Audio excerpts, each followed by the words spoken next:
সুপ্রভাত বন্ধুরা, কেমন আছো তোমরা সবাই? আশা করি তোমরা সবাই খুব ভালো আছো আর আমিও খুব ভালো আছি। পিয়াশ্রী ব্লগে তোমাদেরকে সবাইকে আবার অনেক স্বাগত জানাই আর অনেক ভালোবাসা জানিয়ে ব্লগটা শুরু করেছি। তো সকালে রান্নাবান্না কমপ্লিট হয়ে গেছে। তো সকালে রান্না করার সময় খুব আজকে ঝামেলা হয়ে গেছিলো, কারণ গ্যাসটা শেষ হয়ে গেছিলো, তাই তোমাদের সঙ্গে আর রান্নার ভিডিওগুলো শেয়ার করতে পারলাম না।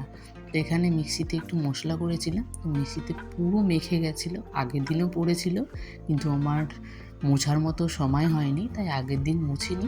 তো আজকে একটু সময় যখন হয়ে গেছে, তাহলে চলো মিক্সিটা একটু পরিষ্কার করাই যাক। তো এখানে নিয়ে এসেছি মিক্সিটা মোছার জন্য, তো জল দিয়েই মিক্সিটা একটু মুছে নিলাম। আর মশলা যখন পড়েছে, তাহলে তো যেখানে মিক্সিটা রাখা হয় সেই জায়গাটাও একটু পরিষ্কার করতে হবে। আর আমি ওই বাড়ি থেকে আসার পরে রান্নাঘরে হাত দেওয়া হয়নি যে রান্নাঘরটা পরিষ্কার করব। তবে একদিনে না সময় হয়ে ওঠে না, মামামকে নিয়ে সব কাজগুলো একদিনে শেষ করে উঠতে পারি না। তো হালকা হালকা করে কাজগুলো নিই, কারণ ওর প্রতি আমার অনেক দায়িত্ব দেখে রাখতে হয়। একার সংসারে যা হয়, তো ওকে সবসময় একটু চোখে চোখে রাখতে হয়, কি করে সেটা সবসময় আমাকে দেখতে হয়। সেই দিকে দেখতে গিয়ে কিন্তু আমি সব কাজগুলো একদিনে করতে পারি না। আর এখানে দেখো মাম্মামের যে একটা পায়ে কালো কার ছিল, সেটাই তো পা থেকে পড়ে গেছে। আগে আমি ওকে একটু কালো কারগুলোই বেঁধে দিতাম, ওই নজরকাঠির মতো। তো এখন আমি এটা নতুন একটা কিনেছি, কালো কারের মধ্যে একটু ঝুমকো ঝুমকো লাগানো আছে, বেশ ভালো লাগছে। মাম্মামকেও দুটো দিয়েছি, তার সাথে কিন্তু আমিও একটা পায়ে পড়েছি। পায়ে ভীষণ ব্যথা, তার জন্য কিন্তু এসব খুবই ভালো। রান্না তো কমপ্লিট হয়ে গেছে, তাহলে যে বাকি কাজগুলো আছে সেই কাজগুলো করতে হয়। তোমাদের সঙ্গে শেয়ার করাই হয় না আমি রান্নাঘরটা কীভাবে ক্লিনিং করি আর রান্নাঘরের জিনিসগুলো কীভাবে পরিষ্কার করে রাখি। তো এই যে কোটাকাটিগুলো আমি প্রতিদিনই অল্প অল্প করে মুছে রাখি, সেইভাবে আমাকে কোনো দিনই ডিপ ক্লিনিং করতে হয় না বাড়িতে থাকলে। আর আসার পরে তো সব কৌটাগুলো আমি ধুয়ে পরিষ্কার করেই তারপরে জিনিস রেখেছি।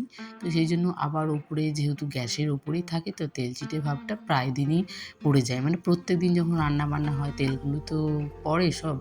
এই জন্য প্রত্যেক দিন আমি ওই একটু হালকা হালকা করে ডাস্টিং করে নিই, তাহলে সেভাবে আমাকে ডিপ ক্লিনটা আর করতে হয় না। তো তার সাথে দেখলাম ফ্রিজটাও খুব নোংরা হয়ে গেছে, তো ভেবেছি ফ্রিজটা অন্য একটা দিন পরিষ্কার করব। পরিষ্কার পরিচ্ছন্ন রাখতে কিন্তু আমরা সবাই ভালোবাসি, তবে সেটা কিন্তু মন থেকে চাইতে হবে। যদি আমরা ওপর ওপর ভাবি যে না আমি সব কিছু পরিষ্কার রাখবো, তাহলে তখন কিন্তু সেটা অলসত্ব ভাব আসে। আর আমি যদি সবসময় চাই যে আমার সব কিছু একটা পরিষ্কার পরিচ্ছন্ন থাকবে, তাহলে কিন্তু সেটা অলসত্ব ভাবটা আর আসে না। তখন মনে হয় জিনিসগুলো তো আমারই, আমাকেই ব্যবহার করতে হবে। আর সবসময় দেখবে একটু পরিষ্কার পরিচ্ছন্ন জিনিস থেকে না জিনিস নিতে বেশ ভালো লাগে। চিনিটা ওখানে অনেক দিনই আনা হয়েছিল, কিন্তু রাখা হচ্ছিল না, সময় হচ্ছিল না। তো ভাবলাম যে চলো চিনিটা এভাবে নষ্ট হয়ে যাবে আর গলে যাবে, তো কোটায় রেখে দিলে সেটা কিন্তু অনেক দিন ধরে ব্যবহার করতে পারবো। আর এখানে মাম্মামের খাবারটাও শেষ হয়ে গেছিলো, খাবারটাও আনা হয়েছিল, সকালেই কেটেছি। সকালে আর সময় হয়নি যে ভরে রাখবো, তো পরে ভাবলাম যে চলো যখন চিনিটা রাখবো তখন তাহলে আমি মামামের খাবারটাও একবারে রেখে দেবো। তো রেখে দিয়ে আবার দিচ্ছি, ওর উপরটা একটু নোংরা হয়ে গেছিলো, মুছে নিলাম। তারপরে যে সকালে আমি একটু মটর ভিজিয়ে রেখেছিলাম, কয়েকদিন থেকেই ভাবছি জানো তো যে একটু ঘুগনি খেতে খুব ইচ্ছে করছে, কিন্তু সময় হয়ে ওঠে না। প্রতিদিনই ভাবছি যে আজকে মটরগুলো ভিজিয়ে রাখবো, কিন্তু সেটা আর হচ্ছেই না। তো আজকে সব কাজ ছেড়ে দিয়ে কিন্তু মটরগুলো আগে ভিজিয়েই রেখেছি। তো ওখানে মা দেখছি উনানে রান্না করছিল, বেকার বেকার গ্যাসটা তো পুড়িয়ে কোনো লাভ নেই। তো মা যখন উনানে রান্না করছে, কাঠের জালে যখন রান্না করেছে, তাহলে কিন্তু অনেকক্ষণ ধরে আগুন থাকে। তো একটু টিফিনে করে দিয়ে মাকে আমি দিয়ে চলে আসলাম, তাহলে কি আমার গ্যাসটাও নষ্ট হলো না, আমার সময়টাও বেঁচে গেল। আর উনানের জিনিস খেতে কিন্তু আমাদের সবার খুব ভালো লাগে, গ্যাসের থেকে কিন্তু উনানের জিনিস বেশি টেস্টি হয়। স্নান করে এসে দেখছি আগের দিনে জামা কাপড়গুলো সোফার উপরে পুরো ভর্তি হয়ে পড়ে আছে। তো ভাবলাম যে চলো এইসব অগোছালো জিনিস দেখতে আমার একটুও ভালো লাগে না। তো নিজে একটু রেস্ট না করে তারপরে আমি জামা কাপড়গুলো আবার একটু ভাঁজ করে রেখে দিলাম সুন্দর করে। তারপর আস্তে আস্তে দেখছি মাম্মাম উঠে গেল, মাম্মামকে খাওয়ালাম, নিজে খেলাম। বিকেলটা একটু ঘোরাঘুরি করতে মাম্মামকে নিয়ে সময়টা কেটে গেল। আবার সন্ধে হয়ে গেল, রাতের খাবার তো তৈরি করতে হবে। তার আগে অফিস থেকে আসছে, সেটা ফোন করে আমাকে বলল, এসে তো কিছু টিফিন করে দিতেই হবে। তো ভাবলাম আজকে যখন মটরটা ভিজিয়ে রেখেছি আর মটর যখন সিদ্ধ হয়ে গেছে, তাহলে আজকে একটু ঘুগনিটা করে নিই, তাহলে সন্ধ্যেবেলা তো আমাদের টিফিনটা হয়ে যাবে, আবার সেটা দিয়ে রাতে রুটি খাওয়াও হয়ে যাবে। তাই একটু বুদ্ধি করে নিজের খাটনিটা একটু কমিয়ে দিলাম। আর এখানে আমি যে রান্না করছি, মামামের রান্না করতে খুব ইচ্ছে করছে। দেখো আমার কোলে এসে বসে আছে, মা এখন আমি রান্না করব। তো তাই একে একটু সান্ত্বনা দেওয়ার জন্য আমি একটু কোলে নিলাম। তো কোলে নিয়ে যখন যে আমি ঢাকনাটা তুলেছি, যে বাষ্পটা উঠেছে সেটা দেখে কিন্তু মাম্মাম ভয় পেয়ে গেছে। তাহলে কি বলো তো, আর আসতে চাইবে না। এই যে একটুখানি সফট খেয়েছে তাতে কিন্তু আরও আগুনের কাছে আসবে না।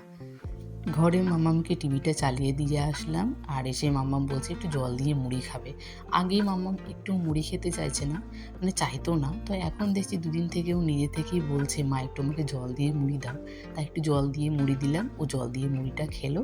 আর এদিকে আমার রান্না কমপ্লিট হয়নি, তার আগে দেখছি ও অফিস থেকে এসে গেছে।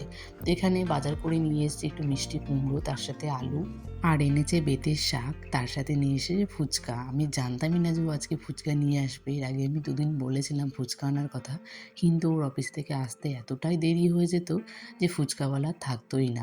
তো বন্ধুরা, আজকের মতো ভিডিওটা আমি এখানেই শেষ করছি। আজকের ভিডিওটা তোমাদের কেমন লেগেছে অবশ্যই তোমরা কমেন্টে জানিও। তো দেখা হবে আবার একটা নেক্সট ভিডিওর সাথে। ততক্ষণের জন্য তোমরা সবাই ভালো থেকো, সুস্থ থেকো, টাটা।